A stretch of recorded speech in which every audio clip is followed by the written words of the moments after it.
tous et à demain.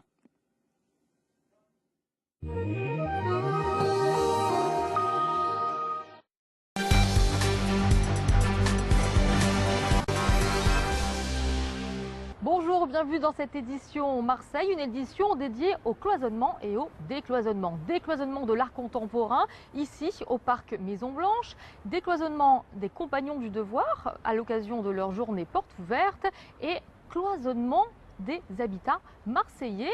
La ville compte de plus en plus de résidences fermées, des portails et des grillages fleurissent un petit peu partout dans la ville. Alors, pour vivre heureux, vivons cachés, c'est ce que nous allons voir. Ne vous fiez pas aux apparences, ce jeune homme n'est pas un cambrioleur, ce jeune homme n'est pas un détective privé, non, Julien est géographe. Le sujet de sa thèse, la multiplication des résidences fermées. C'est un phénomène qui a tendance à prendre de l'ampleur, qui prend une importance particulière à Marseille. Et c'est vrai que des voies comme on peut voir ici, qui sont fermées, qui vont poser en général pas mal de problèmes aux riverains, on va retrouver la même chose à beaucoup d'endroits à Marseille. Coin Joli, un lotissement privé du 9e arrondissement qui vient de se refermer sur lui-même avec ses portes coulissantes bientôt équipées de caméras. Des résidences fermées, la ville en compte 1500. Aujourd'hui, cela représente 20% des logements. Les géographes de l'université parcourent la ville pour réaliser ces cartographies inédites. En jaune, sur votre écran, les quartiers fermés. Ce phénomène s'accroît de manière spontanée, libre, peu contrôlée et non connue par les pouvoirs publics, car ce n'est pas un paramètre qui est enregistré nulle part. Ce sont donc les services d'urbanisme de la ville qui ont commandé cette étude aux chercheurs, car le boom des résidences sécurisées divise les Marseillais. Au Coin Joli, certains locataires ont été mis devant le fait accompli et depuis, ils ont rebaptisé le quartier Coin Banni. À force de limiter les accès sur toutes ces propriétés ou ces lotissements, la saturation des autres axes est telle qu'on ne peut plus se déplacer en vélo, on ne peut plus se déplacer à pied, la pollution est concentrée, les nuisances sont concentrées sur certains axes, tout ça pour le confort de certains propriétaires. Mais d'autres riverains confieront qu'ils étaient excédés par la multiplication des cambriolages dans le quartier. Si la plupart des habitants se barricadent, c'est avant tout, disent-ils, pour parer aux problèmes d'insécurité. Ceci aurait pu être fait par les compagnons du devoir, les compagnons qui recrutent actuellement dans le secteur de l'industrie et du bâtiment. Il y a de l'emploi, mais pas assez de personnes formées. Vous voulez vous renseigner? Rendez-vous lors de leurs portes ouvertes demain et après-demain.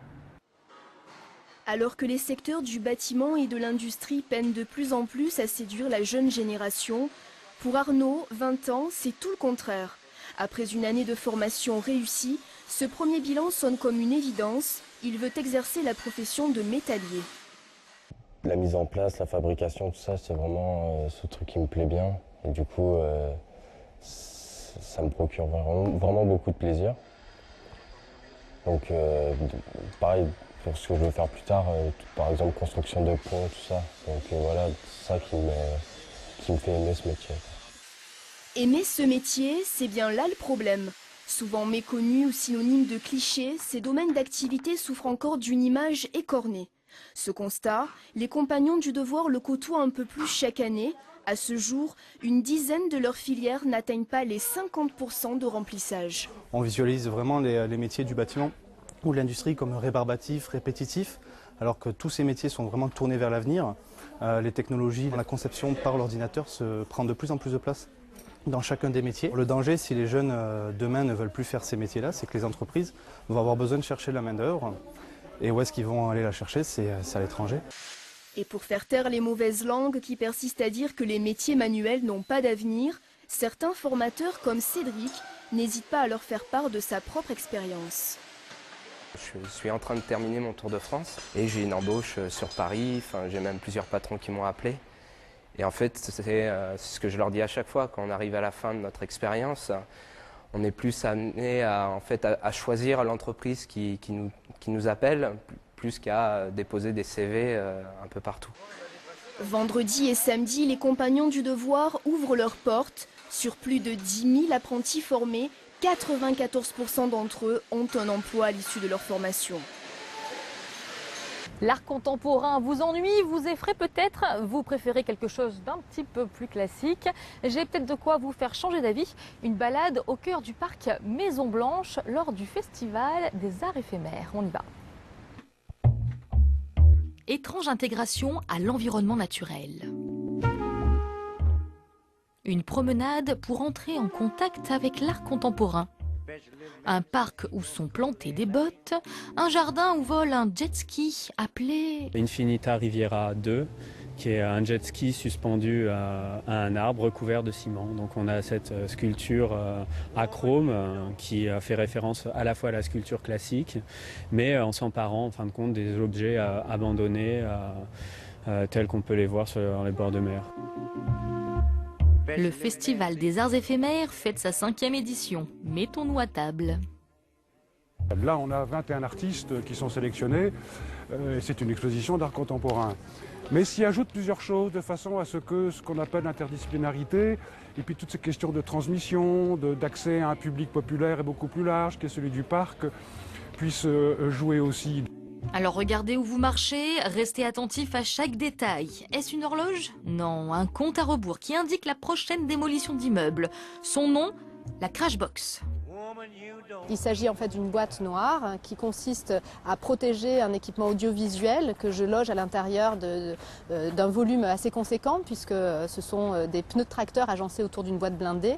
Cette boîte blindée contient donc des caméras et des enregistreurs son, et le tout est logé à l'intérieur de bâtiments qui sont démolis à l'explosif. On parle de foudroyage intégral, et l'objectif utopique mais concret aujourd'hui, c'est de filmer l'intérieur de ces démolitions qui sont donc inaccessibles à l'œil jusqu'à présent.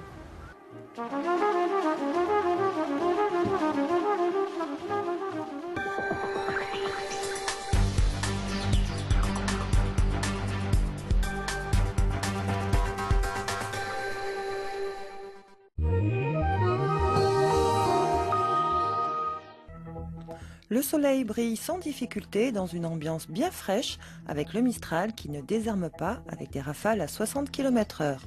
L'après-midi, le soleil l'emporte sur les nuages, mais il continue de faire frais. Le Mistral atteint encore 70 km/h. Les températures baissent avec 10 degrés le matin et pas plus de 17 degrés au meilleur de la journée. Excellente soirée.